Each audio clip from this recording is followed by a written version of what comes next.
Hey family, so this is kind of a weird video. No, this is not a sponsorship or a plugged ad, but this is one of my favorite creams because it's a raw cream from like grass-fed cows, and sometimes I like to put it in my coffee or my drinks.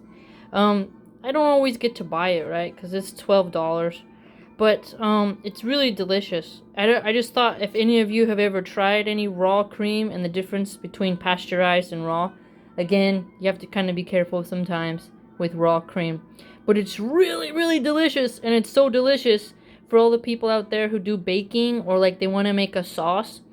I'd ask you, like, try some raw cream and when you make your like your vodka sauce or your different pasta sauces, right? And see how it works out. Or if you make like a really good clam chowder, you know, you can use raw cream to make whipped cream also, right?